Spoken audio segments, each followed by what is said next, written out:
The morning the buses arrived began like any other winter morning in the Idaho mountains, the kind where the cold sits heavy on your shoulders before the day has even begun.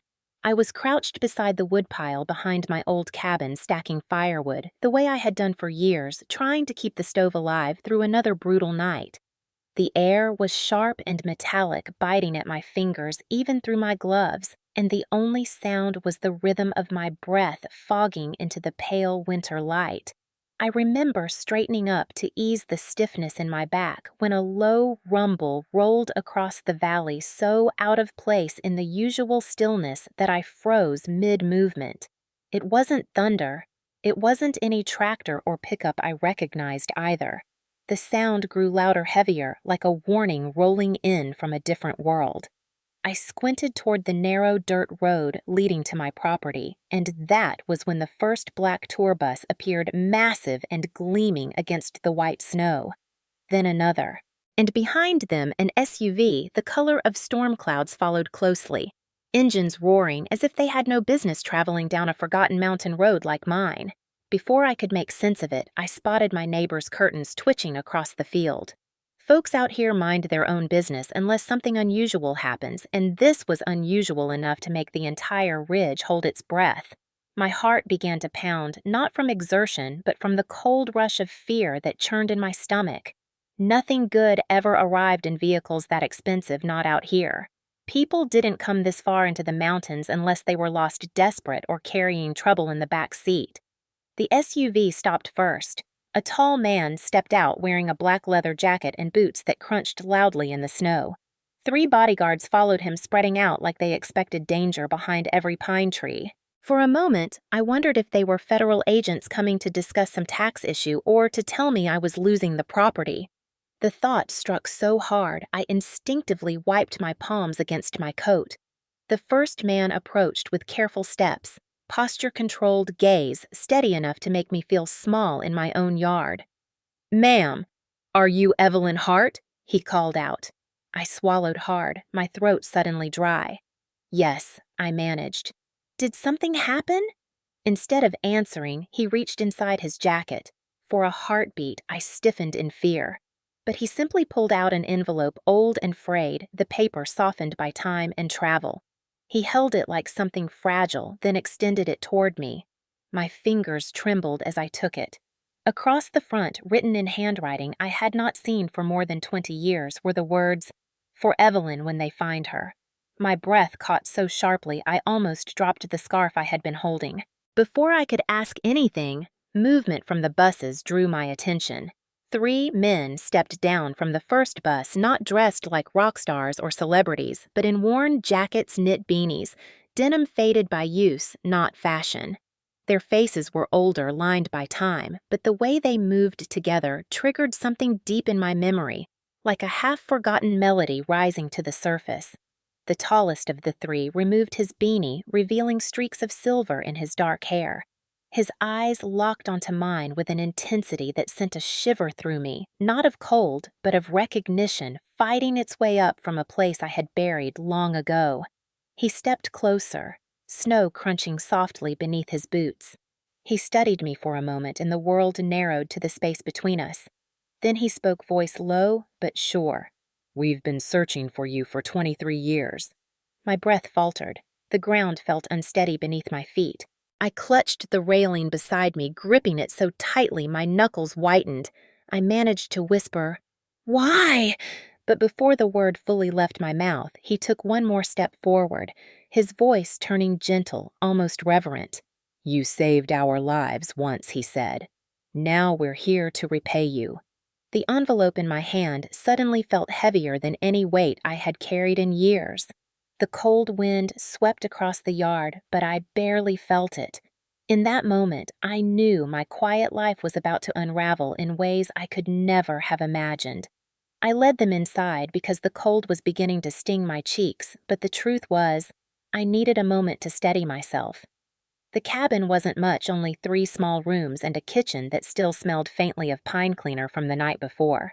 I apologized for the mess, even though it was just my attempt to fill the silence that had suddenly grown too large around me. As they stepped in, I caught sight of the frayed curtain beside the front window. the patched section of the floor near the wood stove, and the old heater that hadn't worked properly since last winter. It was a reminder of the life I had been barely holding together, a quiet collection of small failures I had learned to live with. After my husband died 10 years ago, the cabin had become both my refuge and my burden.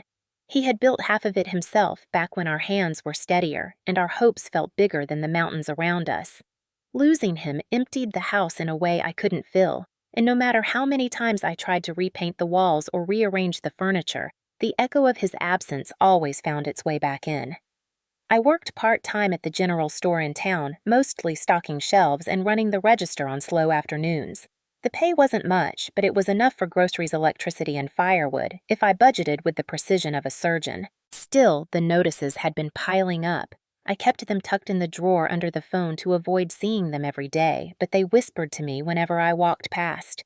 Overdue taxes, property review, possible seizure for delinquency. I prayed every night that the county would ignore my little cabin on the ridge for one more season, but prayers don't pay bills. I caught Jonah glancing around at the living room with a soft frown, not judgmental, but observant, as though he could see the weight behind every worn detail. I cleared my throat, embarrassed that my life was laid out in front of strangers who arrived in vehicles worth more than everything I owned combined. My daughter Emily lived 3,000 miles away in Florida. She had built her own life with sunshine palm trees and a job that kept her too busy to call more than once every few weeks. I didn't blame her. I just missed her. Some evenings I sat on the porch with a mug of weak coffee staring at the road and pretending she might surprise me with a visit. It never happened. I learned to stop expecting it. When I wasn't working or tending the stove, I filled my time with small tasks that made the silence easier to bear. Mend a blanket, patch a coat, listen to old songs on the radio. Sometimes I wondered if this was all my life would ever be from now on. A quiet fade into the background of a forgotten town. As the three men stood in my living room, their faces full of something I couldn't yet interpret, that familiar question returned whispering in the back of my mind. Did my life matter at all?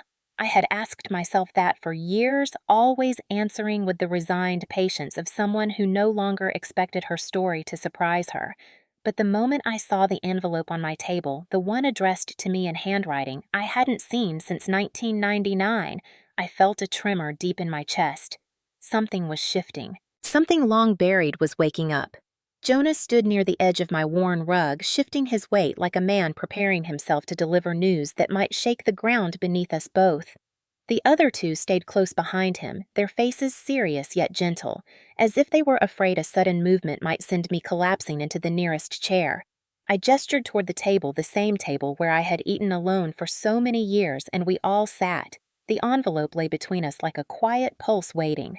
Jonah took a slow breath before he spoke. "We should properly introduce ourselves," he said. "My name is Jonah. This is Theo, and that's Riley." He paused, watching me carefully. "We're the band Northbound Lights." The words felt unreal for a moment, like he had spoken in a language I used to know, but had forgotten with time. Northbound Lights. I knew that name. Anyone who listened to the radio in the last 15 years did. Their music played in diners, grocery stores, long-haul truck stops, and the awards shows I sometimes watched alone on my small television. Their songs had a way of sounding like memories you didn't know you held until the melody pulled them to the surface. I stared at them, my pulse thudding in my ears. "I've heard your music," I whispered. "But I don't understand. What does that have to do with me?" Jonah exchanged a quick glance with Theo, who nodded as though giving him permission to continue. "It has everything to do with you," Jonah said softly. "All three of us. We wouldn't be here without you." The room tilted slightly, and I gripped the arm of my chair. "Three of you," I repeated, my voice barely holding together. "Do you mean?" Jonah's eyes filled not with tears exactly, but with something heavier, something remembered. "Yes," he said. "The three boys behind your cafe. Caleb, Theo, and me." My breath caught so sharply it stung. I looked at Theo. His shoulders were broader now, his face older, but the shy way he avoided direct eye contact was exactly the same. Riley, sitting at the corner of the table, had grown tall and steady, but the gentleness in his expression was unmistakable. "It can't be," I whispered. "You were just children." We were children you saved, Jonah said. He reached into his coat and slid the envelope toward me. And Caleb wanted to be sure we found you. Hearing Caleb's name again after so many years felt like someone had opened a door inside me that I'd kept nailed shut. My throat tightened, and I pressed a hand there to steady it. He wrote you this, Jonah continued. A long time ago. He told us to deliver it only when the time was right. And now? It is. My hands hovered over the envelope, afraid to touch it, afraid of what it might awaken. Jonah's voice softened even more. Miss Evelyn, he said we came because you changed the course of our lives, and because Caleb made us promise that one day we would change yours. Winter of 1999 still lives inside me in a way that no other season ever has, as if that 1 month carved itself into my bones. I was 37, then younger than I feel now, yet already carrying the weight of someone who had lived too much life too quickly. My husband had been gone for 2 years, taken by a logging accident that split my world clean in half. After the funeral, I clung to the cafe as if it were the last solid thing left, the only proof that I still had a place in the world. Evelyn's Corner Cafe sat at the edge of Ridgewood, Idaho, the kind of small mountain town where people knew the cracked paint on your mailbox better than they knew your birthday. The cafe wasn't fancy, but it had warmth, mismatched chairs, a jukebox stuck on folk songs from the 70s, and a front window that fogged every time the room filled with the smell of coffee and bacon. That December, though, Ridgewood felt colder than any year I could remember. Snow came down in sheets, not soft flakes, but heavy wet storms that buried the roads and pressed the whole valley into silence. I stayed open later than usual most nights because people traveling the highway needed somewhere to stop, and because being alone in the apartment above the cafe, when the wind howled through the roof, was a kind of loneliness I couldn't always face. The night it happened, I had just locked the front door and turned off the neon sign.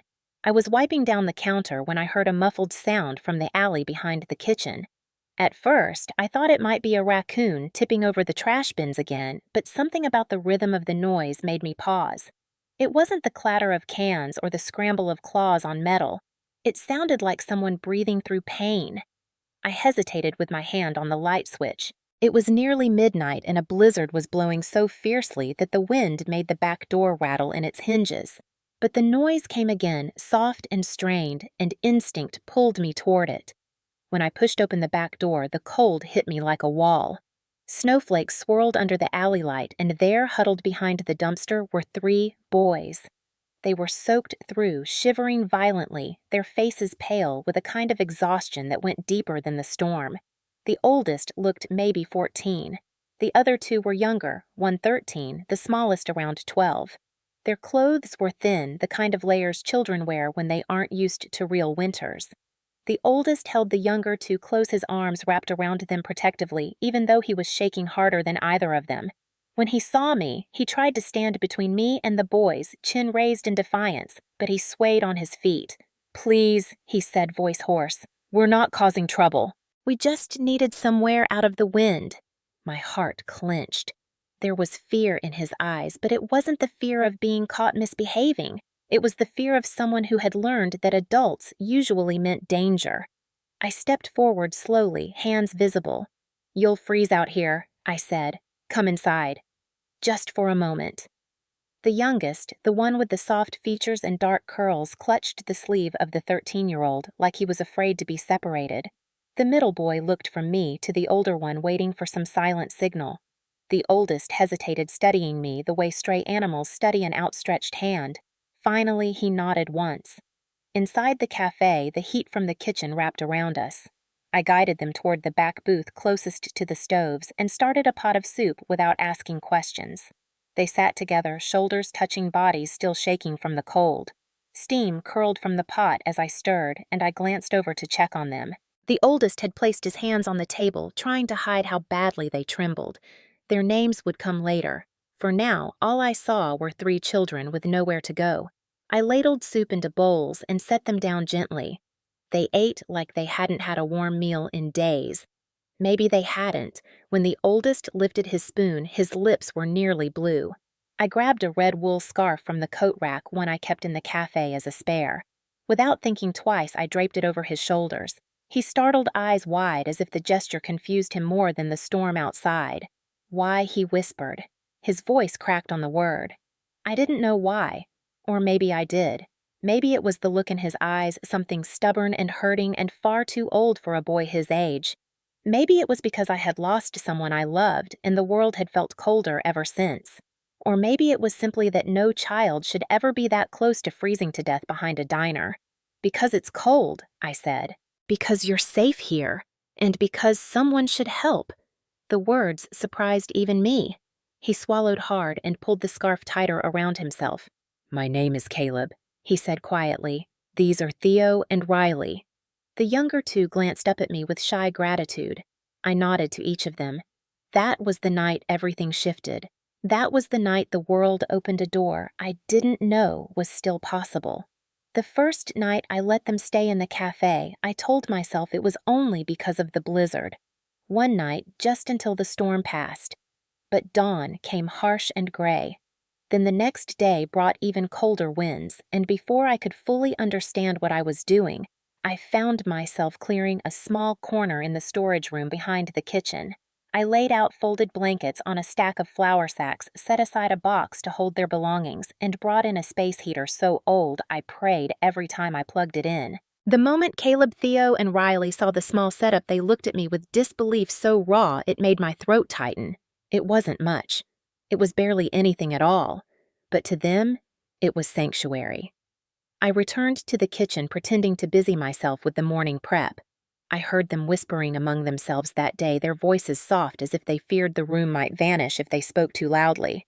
When I brought them scrambled eggs and toast, Riley nearly knocked over his fork in panic, as though he wasn't used to someone placing food in front of him. Theo thanked me in a mumble, eyes lowered. Caleb, trying so hard to appear older than he was, simply nodded in that guarded way of his, but the gratitude beneath it was unmistakable. Over the next few days, they slipped naturally into the rhythm of the cafe. They offered to help before I even asked. Theo learned how to sweep the floor without missing any corners. Riley washed dishes with a kind of careful dedication far beyond his years, and Caleb insisted on carrying crates of supplies from the pantry to the front, even if I could see the strain in his thin arms. By the third day, regulars started asking about them. Ridgewood was a small town after all, and unfamiliar faces always stirred curiosity. I kept my answers simple. Just helping me out for a few days, I'd say, and that usually ended the questions. People here understood winter better than anyone. Sometimes a person needed shelter. Sometimes it wasn't anyone else's business why. At night, after the last trucker left and I turned the sign to close the cafe, became something different. The boys relaxed in a way I rarely saw in the daytime. They would gather in the kitchen where the warm yellow light softened the tiredness in their faces. Riley always held the old guitar I kept tucked behind the broom closet, the one with the cracked finish and replaced strings. He had found it on this first morning, eyes lighting up like he had discovered treasure. The guitar looked almost too big for him, but he handled it with surprising finesse. He played quiet melodies, soft and searching, like someone feeling around in the dark for something familiar. Theo tapped the table with spoons or salt shakers, his sense of rhythm so natural it was hard to believe he had never had lessons. Caleb's voice was the one that stunned me. It wasn't loud or polished, but it carried weight, a kind of world weariness that no 14-year-old should possess. When he sang, the cafe felt fuller, warmer, like he was weaving something fragile but beautiful in the air. The three of them together created music that felt like memory and longing and stubborn hope all stitched into one. I often pretended to wipe down counters just to listen longer. During those quiet nights, I learned more about them not through explanations they never gave many, but through pieces of conversation that slipped out between songs. They had been moving from place to place for a long time. Trouble at the foster home, a fight they didn't start, a caretaker who drank too much, a counselor who promised help but never followed through. They had stopped trusting the system long before they ended up behind my cafe. When I asked where they planned to go once the storm ended, Caleb shrugged. South, he said. Maybe find work. Maybe find people who won't send us back. He spoke with a mix of defiance and exhaustion. I recognized it. I had once carried it too. One night, as the storm pounded against the windows, Caleb finally asked the question that had been building inside him. Why are you helping us?" His voice wavered for the first time since I met him. I set down the pot I had been scrubbing and dried my hands slowly. "Because the world can be cruel," I said. "But we don't have to be." The words surprised even me. Something in Caleb shifted when he heard them. His gaze softened the rigid tension in his jaw, relaxing. Riley scribbled the phrase in a battered notebook he carried everywhere. Theo began tapping a different rhythm on the counter, as if something inside him had suddenly clicked into place. I realized that simple sentence spoken without planning had reached them more deeply than any gesture of food or shelter. After that night, the cafe no longer felt like a place I was merely keeping open to drown out loneliness. It became something alive again, pulsing with quiet purpose. And the boys in their own way filled the hollow spaces I hadn't admitted were still inside me. For 3 weeks, they slept in the storage room, helped me run the cafe, and filled the nights with music. There was laughter, sometimes small and fragile, but precious. There were moments when Caleb looked less burdened, when Theo hummed under his breath, when Riley leaned into the light instead of flinching from it. Watching them felt like watching a garden grow out of frozen soil. They didn't tell me everything about their past. I never pushed. But I could see pain etched into their movements, the way they flinched at sudden sounds, the way they instinctively checked the exits when someone unfamiliar entered the cafe. They were children who had learned too early that safety was temporary, and I became, for a little while, someone who reminded them it didn't always have to be. That winter, the cafe was warmer than it had been in years, and so was I. The morning they disappeared began so quietly that it still unnerves me when I think back on it. Ridgewood winters were usually full of noise, the wind howling through the pine trees, the scraping of snowplows pushing heavy drifts aside, the occasional rumble of a logging truck climbing the mountain road. But that morning was still unnaturally still, as if the world were holding its breath. I came downstairs just after 6, the way I always did, expecting to find the faint heat drifting from the kitchen stoves and the soft murmur of rustling blankets from the storage room. For 3 weeks, I had grown used to the sound of the boys waking slowly, whispering among themselves before emerging to help with the morning prep. I paused at the bottom step, waiting for that small comfort. It didn't come. Instead, the cafe felt hollow, the kind of emptiness that makes a person listen harder than usual. I called out a gentle good morning, not wanting to startle them if they were still half asleep. No reply. I set down the towels I carried and moved toward the storage room, each step slow, an inexplicable coldness crawling up my spine. When I pushed the door open, the sight inside hit me like a physical blow. The blankets were folded. The makeshift bed was neatly stacked. The little box I had given them for their belongings sat empty except for a single spoon someone must have forgotten. And the boys were gone. Gone in a way that left no trace. No scattered clothes, no notes except one piece of paper placed carefully on top of the folded blanket. I picked it up with shaking hands. The handwriting was shaky, the ink faint, as though the pen barely held together. "Thank you for the warmth. Someday we'll return it." I had to sit down on a crate before my knees gave out. I don't know how long I stayed like that, staring at the note until the words blurred from the tears I didn't realize were falling. The wind pressed against the windows, then a sudden gust that made the cafe creak, and the reality of the storm outside came back into focus. They had gone into that storm. 3 children. 3 children who had barely survived the night I found them. I rushed through the cafe, grabbed my coat, and stepped into the biting morning cold. Snow came up past my ankles untouched, except for faint, half-erased footprints leading toward the alley, and then blending into the white chaos beyond. I followed them as far as I could, calling their names, until my voice cracked, but the storm swallowed the sound before it traveled 10 feet. By the time the sheriff arrived, the tracks were gone entirely.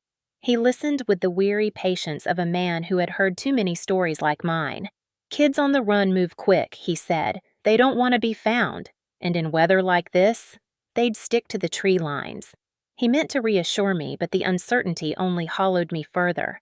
That night, I kept the cafe open long after closing, turning on every light as if it might guide them back. I brewed a fresh pot of soup, letting the smell drift through the room like a signal. I waited. No one came. Days passed, then weeks.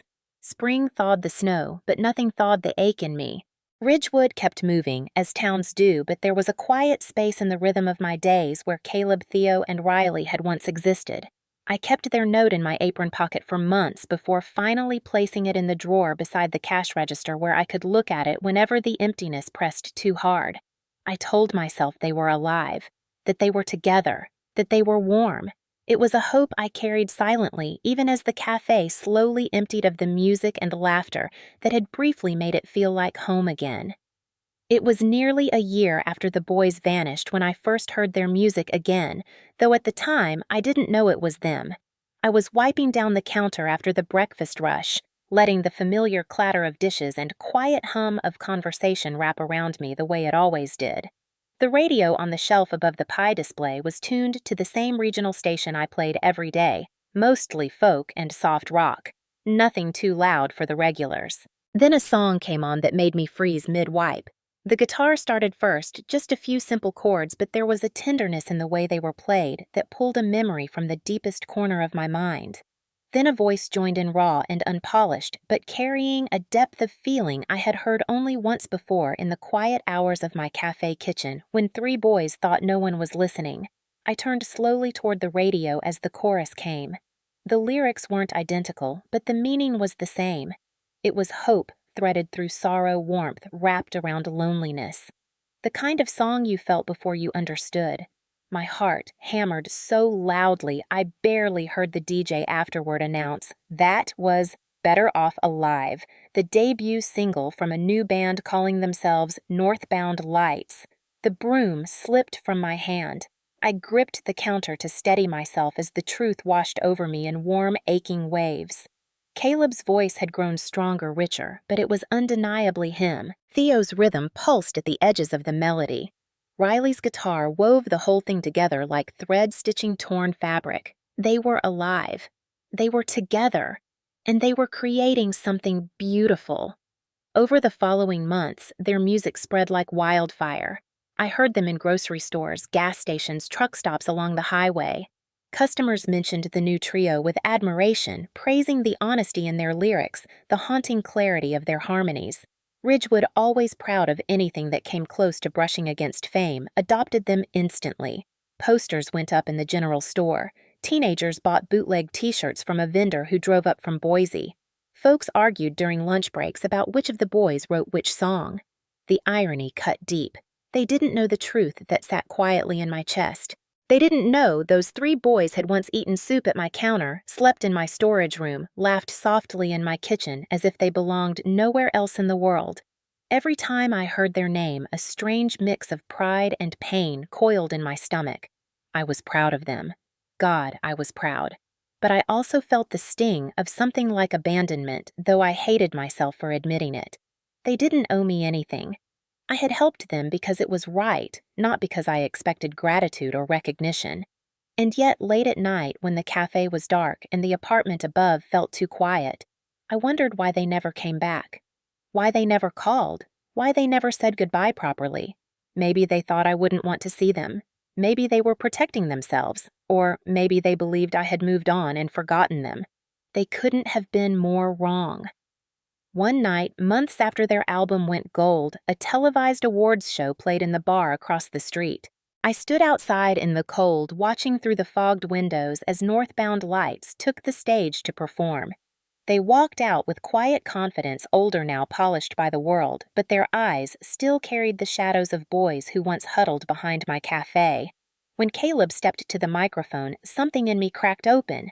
He introduced the song, softly saying only, "This one's for the people who showed kindness when the world didn't." I pressed my hand to my chest as the music filled the bar and drifted out into the street. They remembered. They just hadn't found their way back yet. I didn't know then how tightly our paths were still bound, or how much their story would one day collide with mine again. All I knew was that their rise felt like watching something I had planted take root in soil far away from me. And even though it hurt, it also lit a quiet pride inside me that nothing else ever had. Jonah waited until the house settled into a thick, almost breathless silence before he spoke again. The other two sat stiffly on the couch, their hands clasped, their eyes lowered as if bracing for an emotional impact none of us were ready for. I could feel something shifting in the air, something heavy and inevitable like the pause before the first crack of a storm. Jonah leaned forward slightly, forearms resting on his knees, and met my eyes with a softness that made my heartbeat stumble. "We didn't just come to thank you," he said. "We came because there's something you need to know." His voice wavered in a way that startled me. Jonah had always carried himself like a quiet center of gravity, calm, even in the face of fear or uncertainty. Seeing cracks in that composure unsettled me more than anything else that morning. I gripped the edge of the table, grounding myself. "What is it?" I asked. Theo inhaled sharply but said nothing. Riley pressed a hand over his mouth, eyes already glistening. Jonah looked between them before turning back to me. "It's about Caleb." The name hit me with the force of a sudden drop, the kind that steals breath and clarity in one motion. My fingers tightened on the wood so hard I felt the grain press into my skin. "What about him?" Jonah exhaled slowly, as if releasing a truth he had been carrying for far too long. "Caleb passed away 14 months ago." The room spun, not quickly but slowly, like a chair turning on uneven floorboards while you're still sitting in it. I blinked, steadying myself on instinct. "No," I whispered. "No. He was so young." Jonah nodded, his jaw tightening. He had a congenital heart condition. It got worse over the years. He kept touring, kept performing, kept pushing himself because he didn't want to let anyone down. But his heart finally gave out. Riley scrubbed at his eyes, shaking his head, like if he just shook hard enough he could undo reality. Theo rested a hand on his shoulder. I pressed a hand to my chest as though trying to quiet the ache blooming there. "He never told anyone outside of us," Jonah continued. "He didn't want pity. He didn't want to be treated like he was fragile." I could picture that easily. Caleb standing tall even when he trembled. Caleb shielding the younger boys in the alley. Caleb accepting a bowl of soup with a defiant chin lift that barely hid his gratitude. The memory formed a lump in my throat. "His last months were hard," Jonah said. But he kept writing, kept recording, kept talking about you. My breath caught. Talking about me. Jonah reached into his coat and pulled out his phone. "There's something he wanted you to hear." He tapped the screen and a familiar guitar pattern poured into the room. Then a voice followed. Older, weathered, but unmistakably Caleb. Singing words, I knew words I had spoken in the kitchen of my cafe on a night when the world felt unbearably cold. The chorus echoed through the cabin. "The world can be cruel, but we don't have to be." My vision blurred. That song Jonah said quietly was built around the sentence you gave him. Your words, your strength. He credited you in every contract as the lyric inspiration and co-creator. Caleb fought for that credit even when producers questioned it. I covered my mouth with both hands. The melody wrapped around me like the scarf I had once wrapped around Caleb's shoulders, warm and full of a tenderness I had forgotten I was capable of giving. "Before he died," Jonah continued, "he made us promise to find you. No matter how long it took, no matter how far you'd gone." Theo whispered, voice raw. "He said you saved us, and he wanted to save you back." Riley nodded, tears streaking down his face. "We owed you that. We owe you everything." My eyes dropped to the opened envelope on the table, the handwriting that belonged to the boy who had once been frozen behind my cafe and who now lived in the songs of millions. I felt my heart crack open in a way that was painful, yes, but also freeing. Caleb hadn't forgotten me. He had carried me with him through every stage, every chord, every breath. And now, these men, these boys I had once sheltered were sitting in my home because of a promise he made with the last of his strength. A promise rooted in kindness. A promise that had found its way back to me. For a long moment, none of us spoke. The last note of Caleb's voice lingered in the air, trembling between grief and grace, until it finally softened into silence. I sat back slowly, feeling the cabin tilt around me, even though I knew the floor was steady beneath my feet. Jonah set his phone down and folded his hands together, bracing himself. Theo wiped his face with the back of his sleeve, while Riley stared down at the floor as if the wood grain itself held memories too heavy to lift. I swallowed hard. "Why did he want you to find me?" My voice sounded smaller than I intended, stripped of all the steadiness I usually forced into it. Jonah reached for a folder he had placed on the table earlier, one I hadn't dared to open. He slid it toward me with a care usually reserved for fragile heirlooms. "Because he left something behind," Jonah said quietly. "Something that belongs to you." My stomach twisted. "I don't understand." "You will?" Theo murmured, his voice low, almost reverent. With trembling fingers, I opened the folder. Inside was a stack of documents neatly arranged and held together by a single clip. The first page bore words I never imagined would be associated with my life: Royalty Trust Ledger beneficiary Evelyn Hart. I blinked, reading it twice, then a third time, certain my mind was filling in pieces that didn't exist. "Caleb set up a trust in your name," Jonah explained softly. 23 years ago, when the band first signed with our label. I shook my head slowly, unable to process the enormity of what I was seeing. "A trust. For me. But I didn't do anything. You did everything," Riley whispered. "You saved us in the only way we needed saving back then." Jonah nodded. "He made sure your name was on every copyright split tied to the songs inspired by that winter. Producers pushed back. Lawyers questioned it. But Caleb dug his heels in. Said the songs wouldn't exist without you. Said your words were the spine of their message." I felt myself sinking into the chair, breath shallow. The next page listed transactions, a long column stretching across decades. Streams, licensing deals, album sales, movie placements, international broadcasts. Beside each, a number, a percentage, my share. "This can't be real," I whispered. Jonah reached out gently, placing a hand over mine. "It is. He demanded it be set aside until the day we found you. He didn't want you overwhelmed while he was alive. He wanted to look you in the eye when the time came. But," his voice broke. Life ran out faster than he expected. I forced myself to keep reading, even as my vision blurred.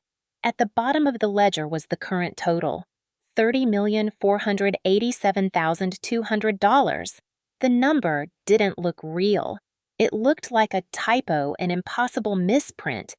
"I can't accept this." I finally breathed. "I didn't earn it. I didn't write the songs. I didn't—" Miss Evelyn, Theo interrupted gently. "You fed 3 starving kids in a snowstorm. You gave us warmth, safety, a place to sleep, a reason to believe the world might not crush us entirely." Riley nodded through quiet tears. "Without you, we wouldn't have survived that winter. Without you, there would be no band. No music. No us." Jonah leaned closer. "Feeding us soup saved 3 future men. Giving us a safe place saved more than you realize. You planted everything we grew." My throat closed. Tears slipped down my cheeks before I could stop them. "Caleb didn't want you struggling," Jonah added. "He worried about that. Even when he was sick, he talked about you. Wondered if you still had the cafe. Wondered if you were warm enough during winters." My hands covered my mouth as I sobbed, not just from the number on the page, but from the realization that somewhere out there, across stages, across cities, across years, someone had been holding my memory like a compass. Someone I once fed and covered with a red scarf had carried me all the way into his last breath. The folder trembled in my hands. The room felt too full, too small, too heavy with gratitude and grief. "He wanted you to be okay," Jonah said softly. "And now, we're here to make sure you are." Jonah reached into the inner pocket of his jacket with a kind of reverence usually reserved for sacred objects. His movements were slow, deliberate, and for a moment the entire room seemed to hold still with him. When he finally drew out the envelope, I recognized it immediately, even before he placed it gently in my hands. It was the same envelope I had seen earlier that morning, the one with the worn edges and familiar handwriting that had ignited something deep inside me. Only now I understood that this moment was the one Caleb had planned for. My fingers trembled as I traced the letters of my name. For Evelyn, when they find her. The weight of the years pressed down on me, heavy and undeniable. I swallowed hard and carefully opened the flap, sliding out the folded pages inside. The paper felt fragile, as though time had thinned it. I unfolded it slowly, terrified of tearing something that already felt like the last remaining thread connecting me to a boy I once pulled out of a blizzard. The room faded as I began to read. Dear Margaret. It started, then scratched out lightly, followed by Dear Evelyn. I felt a sharp ache in my chest. He had remembered the name change I told him about in passing back when grief was too fresh for me to understand who I was anymore. If you're reading this, then the guys found you. I knew they would eventually. I just wish I could have been there to see your face. I've tried writing this letter more times than I can count. I kept rewriting the first sentence because everything I want to say feels too big to fit into words. Maybe that's why I was always writing songs instead. But for you, I needed to try. I blinked quickly, forcing my vision to stay clear. I want to start with the thing I should have said the moment you opened the back door of the cafe that night. Thank you. Not the kind of thank you people give when someone holds a door open or lends $1. The real kind. The kind that means you changed the direction of someone's life, maybe even saved it. I pressed a hand to my mouth as the edges of the world blurred. When you found us, we weren't just cold, we weren't just hungry, we were out of road. We had nowhere left to go, and we were one night away from giving up completely. I was trying to keep Theo and Riley alive, but the truth was, I was running out of ways to pretend I knew what I was doing. I felt a sob rise but forced myself to keep reading. You made soup. You wrapped that red scarf around me like I was worth warming up. You didn't ask for anything, didn't demand explanations, didn't look at us the way most adults did with suspicion or disappointment or fear. You looked at us like we were human. A tear slipped down my cheek. I let it fall onto the paper, brushing it away quickly so it wouldn't smudge the words. Before that night, I didn't remember the last time an adult treated me gently. Maybe never. But you did. You changed the way my brothers looked at the world. You changed the way I looked at myself. I gripped the pages tighter, the memory of those boys huddled in my cafe, flashing like a lantern in a dark room. And then you said something that I carried with me every day afterward. The world can be cruel, but we don't have to be. You have no idea what those words did to me. They cracked something open that I thought was sealed forever. They became the foundation of everything I tried to write from that point on. My breath came unevenly, every line carving deeper into me. People think I wrote our first songs alone. They're wrong. The heart of those songs belongs to you. If my voice ever sounded like hope, it was because you gave me words for hope when I didn't have any left. My shoulders trembled. I know we left too soon. And I know leaving without saying goodbye must have hurt. It hurt us too. But we were scared. We were kids who didn't know how to stay in one place without feeling like we were going to be taken away again. Running was all we knew. If I could redo anything in my life, it would be that morning. I would have stayed. I would have thanked you properly. I would have hugged you if you let me. I covered my mouth to stifle the sob that wanted out. I kept the red scarf. I kept it with me everywhere we went. On buses and motels backstage, at shows where my hands shook so badly I could barely hold a guitar. When I was scared, when the world felt too big, I wrapped that scarf around my shoulders and remembered the first time someone made me feel safe. My heart squeezed painfully. I put it in a frame eventually next to the platinum record for our first album. People asked why there was an old scarf beside a trophy. I never told them. Some things feel too important to explain. I wiped my cheeks again. The words blurred. I waited for my breath to return before reading the next paragraph. I'm not sure how much time I have left as I write this. The doctors are kind. The guys pretend they believe every lie I tell them about being fine. But my heart has its own timeline now, and I'm trying to make peace with that.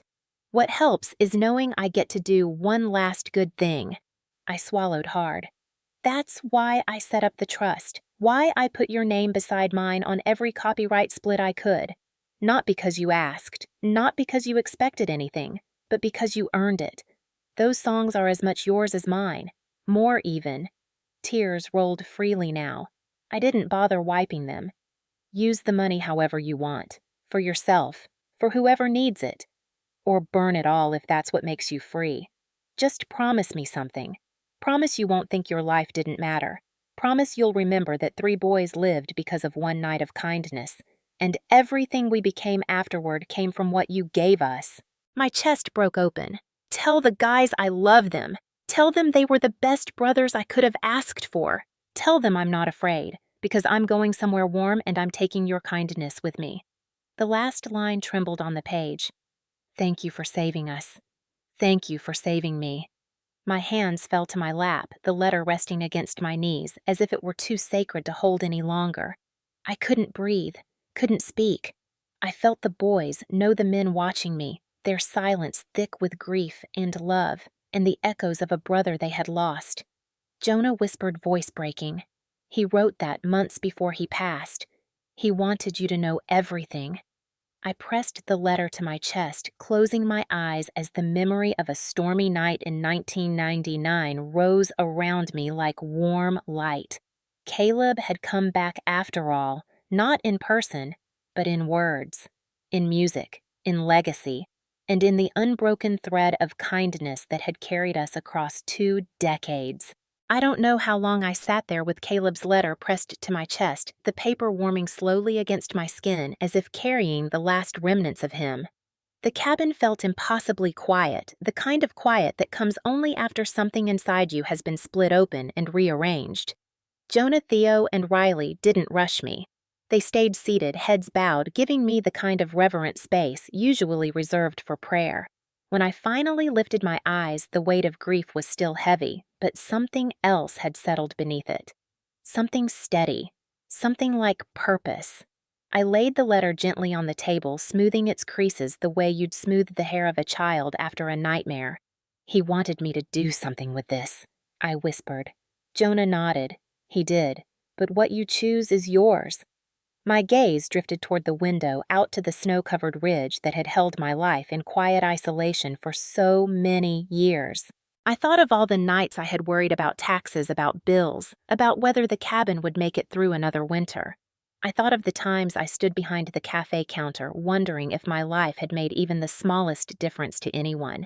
And then I thought of 3 boys huddled behind my diner, half frozen and out of hope. There was my answer. "I want to start a foundation," I said, surprised by how steady my voice sounded. "For kids just like you were, kids with nowhere to go when the world shuts its doors." Riley looked up sharply, tears bright in his eyes. Theo's hand pressed against his chest as if he needed to keep his heart from spilling out. Jonah leaned forward. "Caleb would have loved that. It's exactly what he hoped for." I nodded, the direction becoming clearer with every breath. "We'll call it the Caleb Hart Foundation," I said, "because he saved all of you, and because he saved me too in ways he never knew." Jonah smiled softly. "We'll help with the launch, funding, awareness, everything." "And the scarf?" Riley asked quietly. "Do you still have it?" My breath caught. I rose from the table, crossing to the small storage trunk where I kept the things too precious to leave out in the open.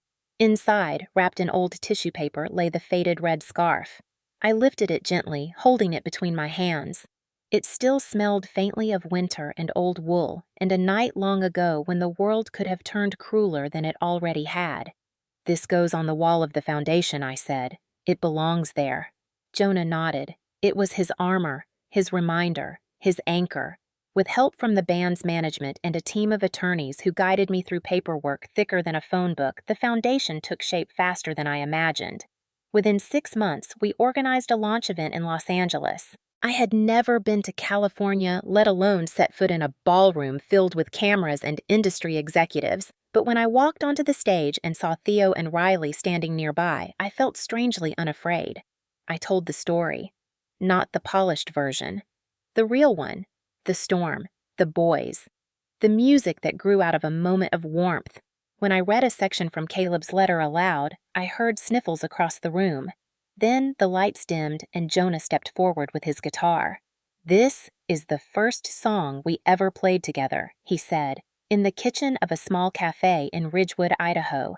The melody rose tender and familiar, and something inside me settled into place, as if the long, unfinished shape of my life had finally found its missing piece.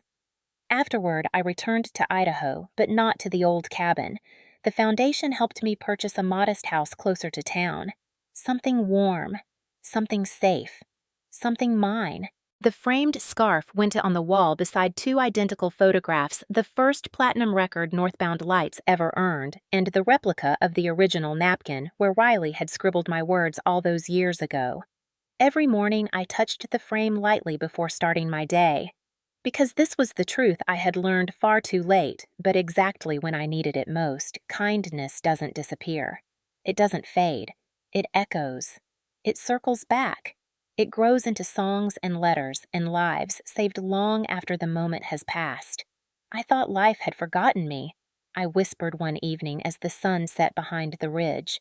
Turns out kindness remembers even after 23 years. If this story reached you today, maybe it was meant to. Maybe you needed the reminder that kindness does not vanish into the air. It doesn't fade with time, and it doesn't disappear just because the world feels colder than it used to. It lives on often in ways we never get to see until life circles back decades later with a truth we didn't know we were waiting for. Evelyn thought her life had become small. She thought the world had moved on without her. And yet, one quiet act on a winter night changed 3 boys, shaped their music, carried them into a future they never imagined, and ultimately came back to change her life in return. That is the power of goodness. That is the legacy of choosing compassion when it would be easier to look away. Most of us will never know the full impact of the moments when we extend a hand, offer warmth, or whisper words someone desperately needs to hear. But those moments matter. They anchor people. They build futures. They save lives.